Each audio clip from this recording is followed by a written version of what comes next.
बोलिए सतगुरुदेव की जय। जह खोजत कल्पो गए,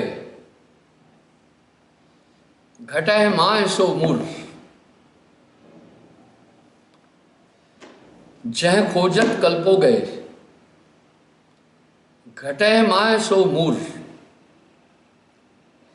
बाड़ी गुरु गर्भ गमानते, ताते पड़ गयो दूर। सतलोक आपका देश था, इसलिए आपकी अभिव्यक्ति में, आपकी डीएनए में सतलोक हैं। और परम तत्व भी आपके डीएनए में है, आप उसके अंश हैं। आपने देखा होगा सीरिया में कुछ भारतीयों का सामूहिक वध किया गया था। उनको एक साथ खाई में दफना दिया गया था। उनके परिवारजनों ने जब उनकी गुमशुदगी की बात की तो वहां उस कब्र से हड्डियां निकाली गई, उनका डीएनए किया गया, और जिन परिवारों का भी डीएनए किया गया, डीएनए मिला, उनको वो अस्थियां वापस दी थी। इसका मतलब है कि हड्डियों में डीएनए से पता चलता है ये किसका है, कौन है। इस तरह आपके अभिव्यक्ति के डीएनए में परमात्मा है। मैं आपको एक यथार्थ बात बताता हूं, प्रैक्टिकल। सतलोक जाने के बाद ये नहीं लगता है कि मैं यहां पहले बार आया हूं। वहां जाकर उसको ये पता चला, ओह मैं तो यहीं था। ये मैं आपको प्रैक्टिकल बात बता रहा हूं। जैसे नींद से जागने के बाद आदमी नींद लोक से जागकर जागृत में आता है, तो उसे उपक्रम नहीं करना पड़ता है, वो तो जानता है मैं जागृति मेरी अवस्था थी। इस तरह ये आदमी परमात्मा की खोज क्यों कर रहा है? क्योंकि उसके डीएनए में परमात्म तत्व हैं। ईश्वर अंश जीव अविनाशी चेतन अमल सहज सुप्रासी। अभी यहां साहब एक बात कह रहे हैं, सबकी गठरी लाल है, कोई नहीं कंगाल। आपको मैं यथार्थ बताता हूं, आपकी आत्मा में सतलोक जाने की ताकत है।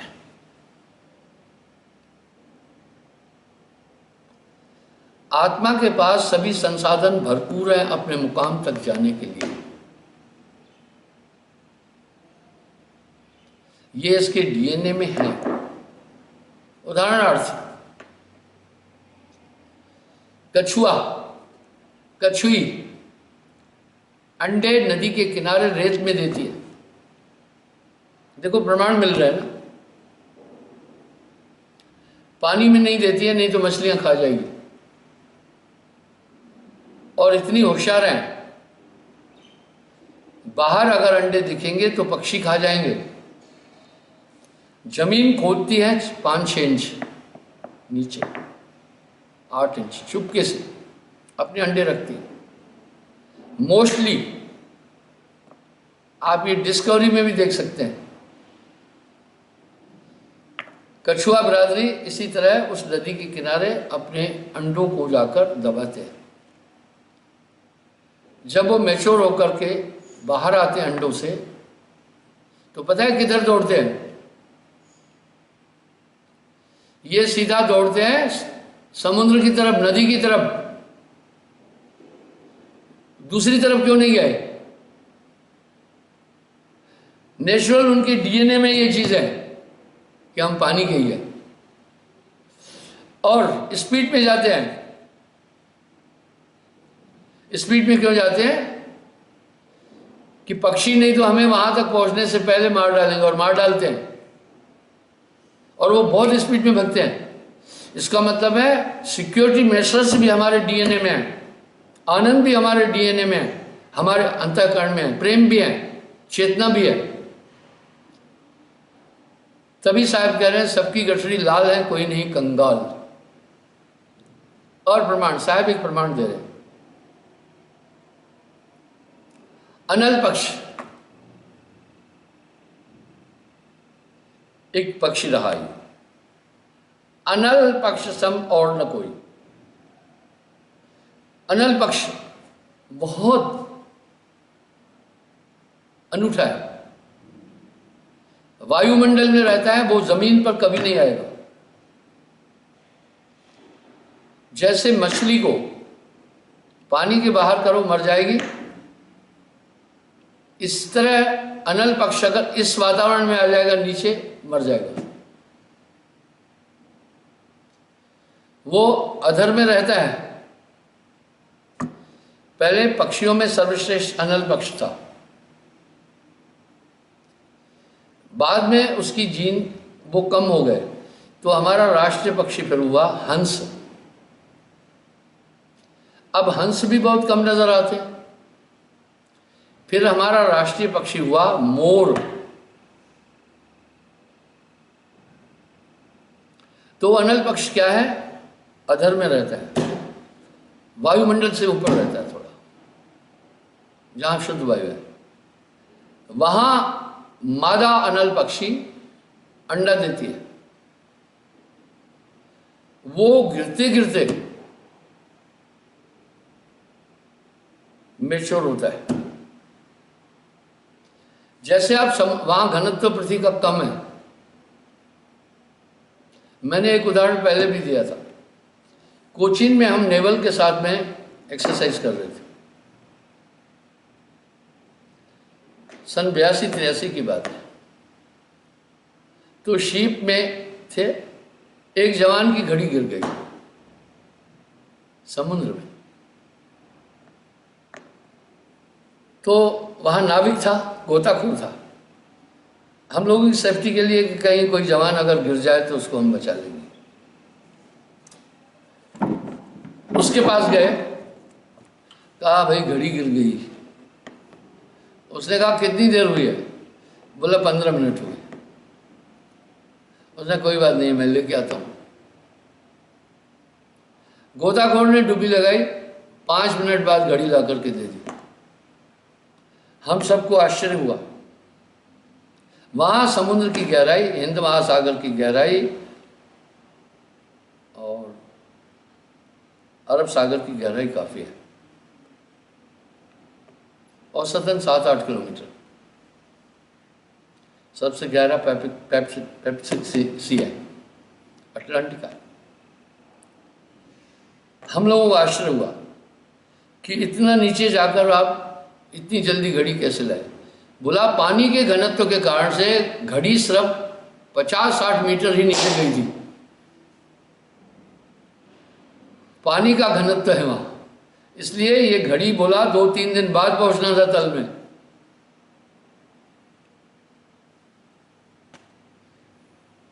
इस तरह वायु के घनत्व के कारण से अनल पक्षी का अंडा बहुत टाइम लेकर यहां पहुंचता है।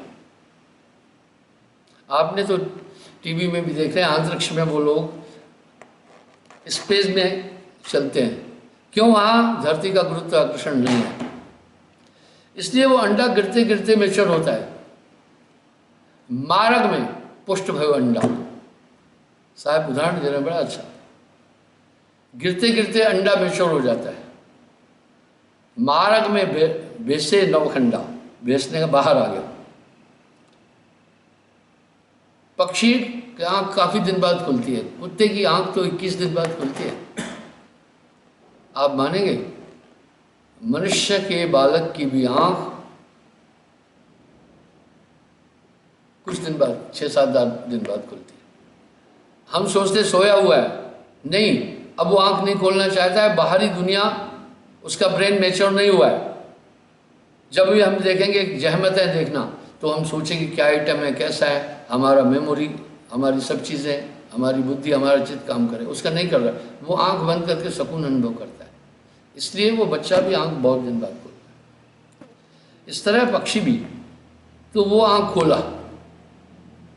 रास्ते में गिरते गिरते, मार्ग में पंख प्रभावा, गिरते गिरते उसको पंख भी आ गए, मही डिगाया, धरती पर इंटैक्ट टकराने से पहले सुत्ते हैं बाबा, यहां मोर आश्रम नहीं, मेरा यहां घर नहीं। सूरज संभाल चले पुन तहमा, मात पिता को आश्रम गए वहां। वो सीधा अपने उसी क्षेत्र पर जाता है अधर में। अनल पक्ष तह लेन ना आए, उसके माँ बाप लेने नहीं आए। उलटता है निज घरे सिधाए, वो खुद अपने घर। ब पक्षी जग माह रहा है, अनल पक्षी सब एक ना है। दृष्टि भाव से रद्वित की ना, वो सेक्स नहीं करता है, नजर से उसको कंसीव कराता है माधव। ऐसे अनल पक्ष, बहुपक्षी जलमाए रहा है, अनल पक्ष सब एक ना है। ऐसे बहुत जीव है पर विरला जीव अंकुरी होगी। साहब भी कह रहे हैं, कोई कोई पकड़ता है साहब की भक्ति। वो फिर उधर क्यों गया, धरती पर क्यों नहीं आया? नेचुरल उसके डीएनए में था वो देश। उसके माँ बाप उसे लेने नहीं आए। उलट चीन निज घरे सिधाए। इस तरह आपकी आत्मा में परमात्मा तक जाने की ताकत है, लेकिन जो बीच में ऑब्स्टिकल है वो आदमी बिना गुरु के क्रॉस नहीं कर सकता। यह है समस्या। बीच में आवरण क्या है? आपके और ईश्वर के बीच में एक आवरण है, मन और माया। उसको क्रॉस नहीं कर पाता। अब यहां गुरुत्व का महात्म बोला साहब ने, साथ में एक बात बोल रहे हैं, 70 प्रलय मार्ग माही, तब लहे जीव दीदार हो। 70 प्रलय है रास्ते में। फिर वाणी में आ रहा है और सच भी है। महासिंधु, महाशून्य सिंधु विषमी घाटी, घाटी चढ़ाई को कहते हैं, बहुत खड़ी चढ़ाई। बिन सदगुरु पावे नहीं बाटी, वहां बिना सदगुरु के वो रास्ता तय नहीं कर सकता। डकनी सकनी बहु किलकारे, अब अलंकार से कह रहे हैं, वहां डायने नहीं है, भयावह है वो। यम किंकर धर्म धूत हकारे, बड़े अलंकार से बोल रहे हैं, भयावह है वो। पर सत्य नाम सुन भागे सारे, जब सतगुरु नाम उचारा है। वहां से ये जीव अपनी ताकत से नहीं जा सकता। वाह। घृत बरु मिल है बारी के मथते, बारी पानी। कोई कहे पानी के मंथन से हमें घी मिला, नहीं हो सकता है, पानी में घी नहीं। सिकता से बरु तेल, बरु यानी भले ही, सिकता यानी रेत। कोई रेत को पिरो करके कहे तेल निकाला, नहीं हो सकता। बर हो बोला मैं थोड़ी देर मान लूंगा, गोस्वामी जी कह रहे हैं।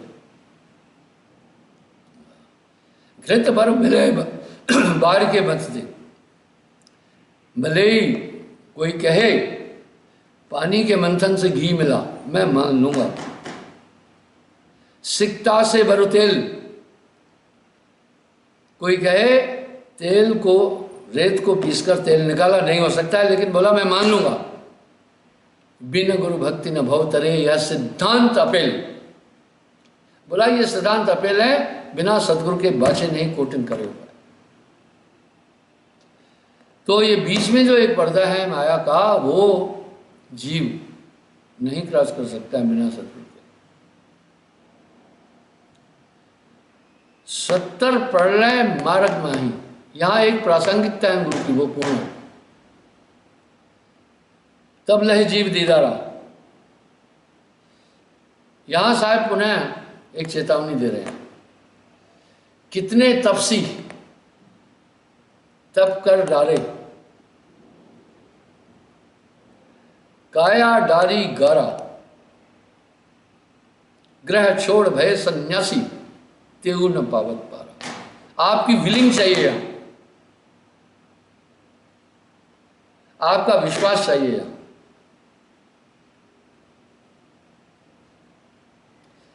कहो कवन सिद्ध बिन विश्वासा, बिन प्रतीत जीवना तरही, बारंबार नर्क में पड़े। यही बात साहब धर्मदास जी को करें, कर प्रतीत मिलाऊं तो ही। विश्वास की बहुत जरूरत पड़ेगी, क्योंकि गुरु इस 4 वेद से 3 लोक से ऊपर का रास्ता बता रहा है, जिसका प्रमाण नहीं मिलता है। और शास्त्रों में निरंजन तक की बात लिखी है, सर्वगुण निर्गुण।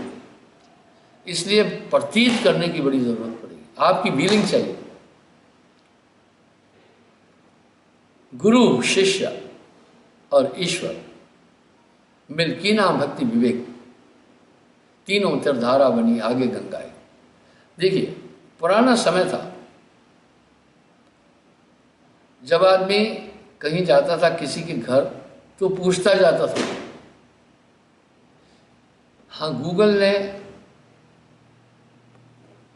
बहुत रास्ते दिए। पहले कहते थे no knowledge without college, no life without wife. अभी पता है गूगल ओपन करोगे क्या आता है? No life without Google. नहीं देखा करो। गूगल में जाने के साथ आपको ये लिखा मिलेगा, नो लाइफ विदाउट गूगल। अब आपको किसी से पूछने की जरूरत नहीं है, नेविगेटर लगा दो। पहले नेविगेटर अलग से था, अभी स्मार्टफोन वालों ने क्या किया, इसमें नेविगेटर भी दे दिया। अजी, आप घर में क्या हो रहा है आप कहीं भी बैठकर देख सकते हो। आप सीसीटीवी कैमरे को अपने मोबाइल से कनेक्ट कर दो। अमेरिका में बैठे हो, आपके घर में कौन आ रहा है, काफ़ी लोग कर रहे हैं। एक आदमी ने एक छोटी टेक्नोलॉजी लगाकर ये देख लिया कहाँ क्या हो रहा है। इस तरह उनके पास बहुत बड़ी प्रयोगशाला है निरंजन के पास, जहाँ से सब चीज़ें वो देख रहा है। कह भी रहे ना, ऊपर वाला सबको देख रहा है। अब आप देखें ना, चाइना ने कैलाश मानसरोवर पर जबकि कोई आर्मी नहीं थी, वहाँ एक बटालियन लगा दी। हम लोग नहीं देख पाए क्योंकि वो अदृश्य से दूर था। सैटेलाइट से तस्वीरें आ गई ना, वह एक इंसान की उपज ही है। तो वो ताकत जिसने इस पूरे ब्रह्मांड का सृजन किया, तो कुछ ना कुछ तो उनके पास विशेष होगा ही ना, ऐसा एलिमेंट है। हम यहाँ जो सोचते हैं उसको क्रियान्वित करने के लिए फिजिकल ताकत की जरूरत पड़ती है, वहाँ नहीं। वहाँ जो आपने भाव किया वो हाजिर हो जाएगा। वाह वाह, वो हाजिर हो जाएगा। तो अमर लोक आपसे दूरी नहीं, जह जाना तह निकट है, रहा सकल गटपूर। अब साहब यहाँ क्या कह रहे हैं, ना कहूँ गया नहीं कहीं आया। अब फिर यहाँ कह रहे हैं पलट वजूद में, अजब विश्राम में होए मौजूद तो समझ आए। इसलिए परमात्मा आपके अंदर है, आपकी डीएनए में परम प्रभु, और वो सभी ताकतें आपके अंदर हैं।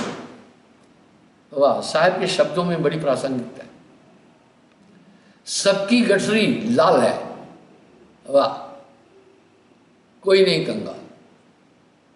अब साहब तो यहां तक एक भी बात कह रहे हैं, ये यहां तक कह रहे हैं, गुरु शिष्य दो ही एक होकर वाह दीप में समाया, तैवा होत गुरु ना चेला। वाह, ये अज्ञावस्थाओं में सभी स्थितियां हैं।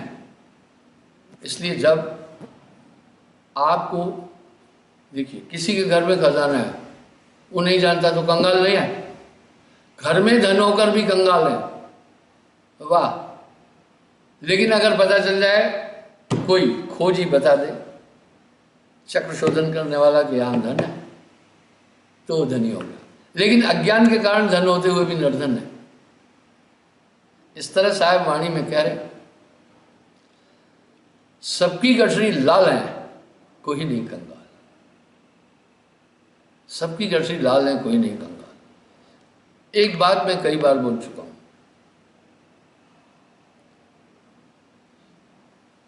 आपकी आत्मा में कोई कुछ नहीं दे सकता, न ज्ञान न बाकी चीजें। आत्मा से कुछ निकाल नहीं सकता, आत्मा न्यूनाधिक नहीं होती है। बस आपको एक परिचय देना है, वो ताकत आप में है। अगर आत्मा में कुछ डाला जाएगा तो इंक्रीज हो जाएगी, अगर निकाला जाएगा डिक्रीज होगी, यानी न्यूनाधिक, न्यून कम अधिक ज़्यादा। आत्मा न्यूनाधिक नहीं होती, इसलिए आत्मा में कुछ प्रविष्ट नहीं किया जा सकता। ऐसा एलिमेंट आत्मा से कुछ निकाला नहीं जा सकता। आइए फिर कैसा है, बस एक परिचय देते हैं। यहां साहब ने एक सटीक शब्द कहा, बिन सदगुरु नर फिरत बुलाना, खोजत फिरत न मिलत ठिकाना। बिना सदगुरु के आदमी भूला हुआ। केहर सुत एक आन गंडरिए, पाल पोस कर कियो सयाना। एक बार एक बकरवाल को शेर का बच्चा मिल गया। अधिकतर शेर के बच्चे भटक जाते हैं, जब भटक जाते हैं बाकी जानवर उसको मार देते हैं। वो जानते हैं बड़े होकर ये हमारे को मारेगा। भटक क्यों जाते हैं? जब उनकी माँ शेरनी शिकार के लिए शिकार के पीछे दौड़ती है, बच्चों को छोड़कर दौड़ती है, कभी कभी बहुत दूर तक चली जाती है। बच्चे अपनी गोह को छोड़कर माँ की तलाश में इधर उधर भटक जाते हैं, तभी शेरों की संख्या बहुत कम होती है। अब शेरनी को तो डाइट चाहिए, बच्चों को दूध भी पिलाना है, और सभी जंगल के जानवर तो शेर से सावधान है, कोई उसके पास तो आता नहीं है मुझे खाओ, इसलिए शेरनी को बहुत दूर जाना पड़ता है। इतने में बच्चे भटक जाते हैं। तो एक बच्चा एक बकरवाल के हाथ में लग गया, घर ले आया। अब यहां साहब बड़े अलंकार से कह रहे हैं, केहर सुत, शेर को केहर प्रायवाची शब्द है, सिंह, शेर आदि कई नाम है शेर। पाल पोस कर कियो सयाना, उसको घर में ही पालना शुरू किया, उसको ऐसी नेचर दी, ऐसा एटमोस्फेयर दिया, भेड़ों के साथ ही रहा। वो भेड़ों की तरह मिनमिनाने लगा, भेड़ों की तरह ही लड़ना सर यूं करके। उसको कोई पता नहीं था मैं शेर हूं, नहीं तो माँ सिखाती है। आपने देखा नहीं, कुत्तों को भी उसके माँ बाप लड़ना सिखाते हैं, खड़े हुए हैं, गिराना पटकना, फिर यूं करना सिखाते हैं। पक्षियों को भी सिखाते हैं। चिड़िया अपने बच्चे के आगे पंख फड़फड़ाती है, तब वो भी यूं करता है, फिर उड़कर नीचे आती है तो वो भी चेष्टा करता है। तो उधर तो उसकी माँ ने सिखाया नहीं, वो भेड़ों के साथ ही रह करके सीख लिया, भेड़ों की तरह मिनमिनाना, भेड़ों की तरह सर से लड़ना, भेड़ों की तरह बाकी सब चीज करना, भेड़ों की तरह घास खाना। करत कलोल फिरत अजिहन संग, आपन भेद ताहे नहीं जाना। वो कलोल खेल कूद को कहते हैं। वो भेड़ों के साथ ही खेलता कूदता था, भेड़ों भी उसे नहीं डरती थी, वो बिल्कुल उसी के साथ रहती थी।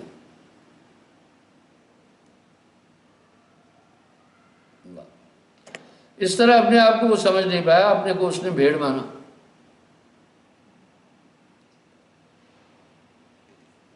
मृगपति और जंगल से आयो, ताए देख वो बहुत डराना। और भेड़ों के साथ ही जंगल में वो चरने भी जाता था। जैसे बकरवाल बाकी को डंडा मारता था, इसको भी मारता था, बिल्कुल भेड़ बन गया था। मृगपति शेर का प्रवाची शब्द है, वाचक, क्योंकि मृगा 27 फीट छलांग लगाता है, मृगे के और कोई नहीं पकड़ सकता। मृगे का शिकार सिर्फ शेर कर सकता है, और शेर 28 फीट छलांग लगाता है। इसलिए शेर को मृगपति भी बोलते हैं। मृगपति और जंगल से आयो ताए देख वो बहुत डराना। जंगल का शेर देखकर वो डर गया। बकरवाल का शेर और भेड़। भाई जंगल के शेर ने देखा कि शेर होकर बकरियों के साथ घूम रहा है, घास खा रहा है और डंडे खा रहा है। लाजमी है अगर कोई आदमी गायों के साथ घास चरने लगे तो दूसरा आदमी कहेगा भाई क्या कर रहा है ये जानवर वाला काम, ये तुम्हारा काम नहीं है, स्वाभाविक है। और शेर ने भी उसको कहा ये क्या कर रहे हो। उसको देख के डरा, बोला तू शेर है मुझे खा जाएगा। उसने कहा तू भी तो शेर है। बोला ना मैं भेड़ हूं। भाव यह है यहाँ इंसान ने अपने को सिर्फ शरीर माना है, आत्मा नहीं। पकड़ भेद ताने समझाना, आपन दशा देख मुस्काना। जंगल का शेर उसे समझाया और पानी के चश्मे के पास ले गया। वहां अपना रूप दिखाया, देखो तू भी शेर है। बोला हो मैं भी शेर। उसने उसे दहाड़ना सिखाया, पंजा मारना सिखाया, छलांग लगानी सिखाई, सिखा दिया, बता दिया कि हमारी चाल ये है। वापिस जब भेड़ों के साथ आया, पास आया, तो बकरवाल ने देखा इतनी देर कहां छिपा था, डंडा एक मारा। वही शेर उसने रौद्र रूप धारण किया, गर्जा पंजा चलाने लगा। भेड़ें भी भग गई, बकरवाल भी भग गई। भाव यह है ये आत्मरूपी शेर का बच्चा मन रूपी गणनीय के साथ फंस गया है। इंद्रिय रूपी भेड़ों के साथ ये विषय रूपी घास को चल रहा है, ये इसकी खुराक नहीं है। सद्गुरु रूपी जंगल का शेर उसे मिलता है, उसे अपनी औकात समझाता है। जंगल के शेर ने बकरवाल के शेर को कोई चीज दी नहीं। ताकत उसमें थी, ऊर्जा उसमें थी, अज्ञान था। इस तरह इस अज्ञ को मिटाना गुरु का काम है, सद्गुरु का। गु कहिए अंधकार से, रू से भया प्रकाश। अंधकार को मेट के हृदय करे प्रकाश, गुरु नाम है तास। गुरुत्व का धातु यही है। गुरु बिन हृदय शुद्ध ना हो,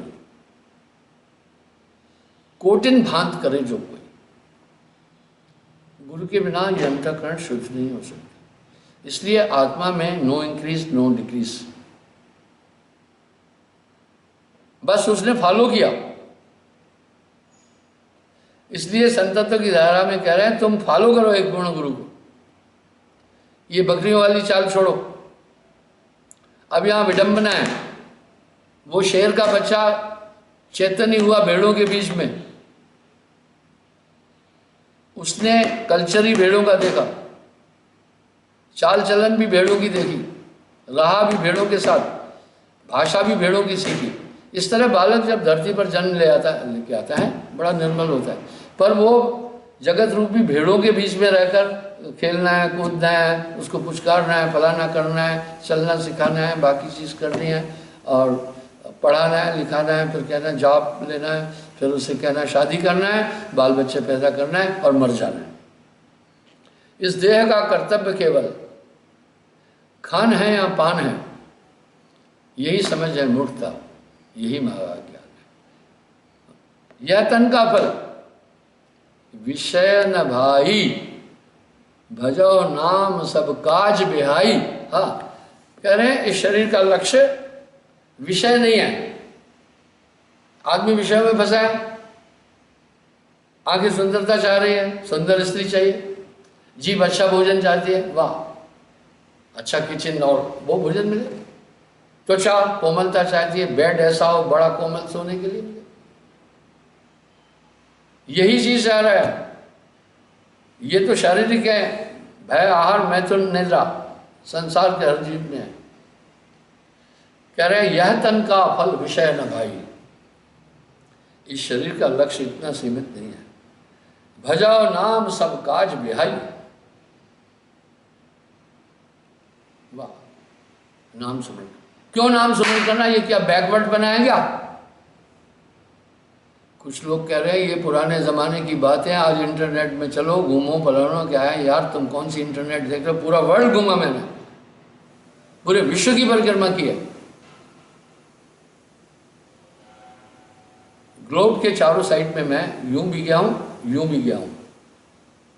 यूरोपीय देशों में भी गया, कहीं फ्रांस में, कहीं जर्मन में, तो कहीं ऑस्ट्रिया में, कहीं स्विट्जरलैंड में, कहीं ग्रीस में, कहीं यूक्रेन में,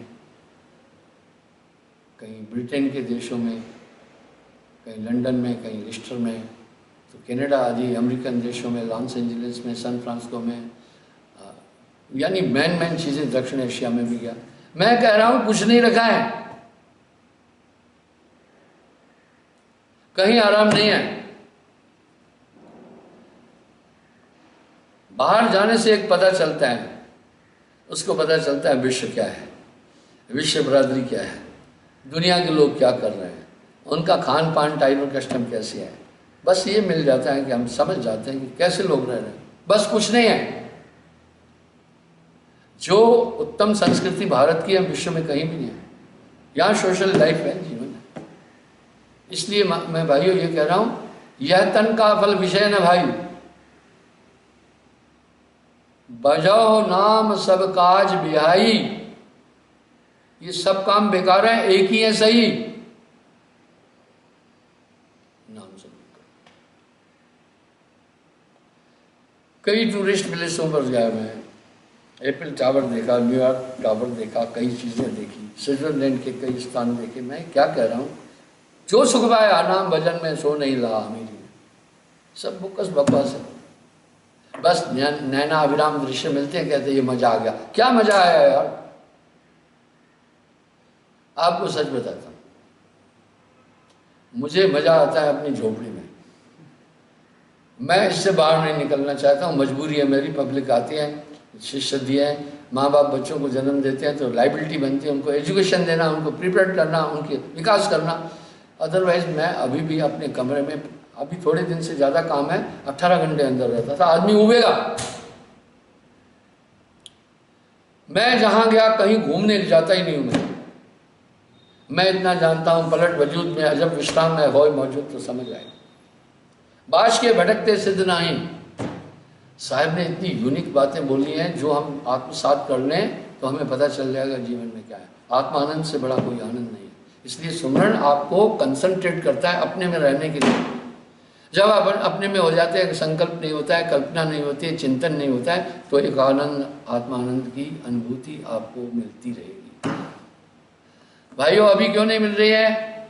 आप अपने घर में फूलों का एक बहुत सुंदर गुलदस्ता रखना और एक गंदगी विष्टा का डब्बा भी पास रखना। आप मानेंगे, फूलों की खुशबू होने के कारण भी वो उस दुर्गंध से आच्छादित हो जाती है। इसलिए आत्मा मन माया की दुर्गंध से आच्छादित हो गई है। हटाओ वहां से कचरे की टोकरी, फूलों की खुशबू उधर ही मिलेगी। इसलिए कहाँ ढूंढने जा रहे हो? पलट वजूद में अजब विश्राम है। पर 24 घंटे आदमी बाज के भटकते से दिनाई, कभी ये कल्पना करके निकल जाता है, कभी उधर निकल जाता है, अपने में रुकने ही नहीं देता है। इसलिए आप अपने अंदर के दुश्मनों को ठीक से समझो। साहिब वाणी में बड़ा साफ साफ बोल रहे हैं, तेरा वैरी कोई नहीं, तेरा वैरी मन, मन ही स्वरूपी देव निरंजन तो है राख भरमाई। नाम पाने के बाद आपको एक लाइन मिल जाएगी। अब साहब आगे क्या करें, तब आप इन सबको समझ पाएंगे। मूर्ख ये कर्म ना सूझे, सार शब्द नहीं गुरु को पूछे। आप देखो, नाम दान से पहले जो आपकी मेंटेलिटी थी वो पूरी चेंज कर दी है। काग पलट हंसा कर देना, ऐसा नाम सदगुरु भेजना। आप संतुष्ट रहो। आप अगर इंद्रियों की तृप्ति के लिए ज्यादा भटकोगे, ज्यादा धन, तो छल कपट में फंस जाओगे। इसलिए मैंने अपनी आवश्यकताएं इतनी सीमित की है, मुझे पैसे की जरूरत ही नहीं। सादगी का संतुलित भोजन खाता हूँ, सादगी के कपड़े पहनता हूँ, फटते ही नहीं। 2-2, 3-3 साल मेरा ये चोला चलता है। जूता मैंने पहना 4-5 साल हो गए, इसको 4 साल हो गए। ये जूता मुझे ब्रिटेन में किसी ने दिया था, अभी तक मैं पहन। मैं जानता हूँ इन भौतिक वस्तुओं से आनंद नहीं मिलेगा, कंसंट्रेशन ज़्यादा जाएगा और ये बोकस बनाए, और आत्म रिसर्च में जो आनंद है वो कहीं भी नहीं है। इसलिए ये अगले लोगों का है काम। लोग कह रहे हैं नाम जप रहे, वो पीछे वाला वो तोते की तरह रट्टू राम है। नहीं, गोस्वामी जी बड़ा सुंदर अलंकार से कह रहे नाम जपे थे परम से आने।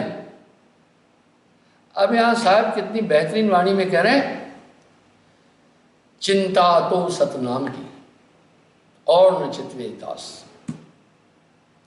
जो कुछ चितवे नाम बिन वही काल की फांस। नाम के अलावा आपके अंदर उठने वाले संकल्प विकल्प सब मन की कल्पना है। वाह, चिंता तो सतनाम की और न चितवे दास, जो कुछ चितवे नाम बिन वही काल की फांस। वो सब काल की फांस। इसलिए भाइयों, संसार के वैभव की तरफ नहीं दौड़ो, कुछ भी नहीं है। कहत कबीर सुनो भाई साधो, ये रुई लपेटी आ गए और जाग रहे हंसा जाग। यह संसार झाड़ और झंखड़ उलझ पुलझ बढ़ जाना, इसमें मत, ये दुखों की भावाटी है। अग्निकुंड में शीतलता की कल्पना मत करना, वहां तो हीट ही है। जगत में सुख नहीं मिल सकता है ही नहीं। तन धर सुखिया कोई ने देखा, जो देखा वो दुखिया। वाटे वाट हर कोई दुखिया, क्या तब से किया वैरागी। आपने देखा होगा खूब अच्छा अच्छा खाने के बाद भी संतुष्ट नहीं होता। मुझे बड़ा आश्चर्य है कि कैसे लोग हैं, क्या क्या बातें बोलते हैं। एक क्रिकेटर बोल रहा है मैंने अपनी जिंदगी में 1100 लड़कियों से सेक्स किया, उसको शर्म भी नहीं आई। वो अपनी बहादुरी समझ रहा था, वो तो चिनार है। एक, मैं उनका नाम नहीं लेना, एक फिल्म अभिनेता बोल रहा है मैंने 300-400 लड़कियों से गलत काम किया। हाँ, हम कैसे युग में जी रहे हैं? निकृष्ट कर्म करने के बाद आदमी अपनी शान समझ रहा है। यही है अज्ञान, यही है अज्ञान। यह तन का फल विषय न भाई, भजो नाम सब काज पे आए। इसका लक्ष्य इतना सीमित नहीं समझना। धन भाग जगीरे मनुष्य देह मिली रे, अभाग्य मानव तन पाया, रब सब संतन गावा। देवता भी शरीर के लिए आकांक्षी हैं भाइयों, ये व्यर्थ न जाए। भजन बिन बावरे बीतल जात खड़ी। इसको समझिए, ये सुमरण आपको एकीकृत करके अपने में लाएगा। सुमरण अपने अंदर में घुसने की गली है। तभी तो साहब कह रहे हैं श्वास श्वास प्रभु सुमरण ले, वृथा श्वास ना खोए, ना जाने कि श्वास में आम न। अच्छा, समय हो गया, 40 मिनट हो गए। इसके 2 एपिसोड बन जाते हैं 40 मिनट के। अभी मैं आज मेरे ख्याल से मेरा लॉकडाउन के बाद ये 200 नहीं 150 के आसपास एपिसोड हो गया। 140 कुछ, 140 प्लस 280 एपिसोड बन जाएंगे 20 मिनट। कोई एडिटिंग नहीं है इसमें, हम सेम उठा करके, और कोई रटनबाजी नहीं है। यूट्यूब में डाल देंगे, आप वहाँ भी देख सकते हैं। मैंने एक आदमी से पूछा, मेरा प्रोग्राम देखते, बोला गुरुजी उस समय यहाँ अटपटा टाइम होता है, मैं बाद में जब आप यूट्यूब में डालते हैं फिर मैं देखता हूँ आपका प्रोग्राम, रोज़ देखता हूँ। आप ज़रूर देखना, बार बार देखना, मेरी पुस्तकें ज़रूर पढ़ना, आपको बहुत मिलेगा साहब।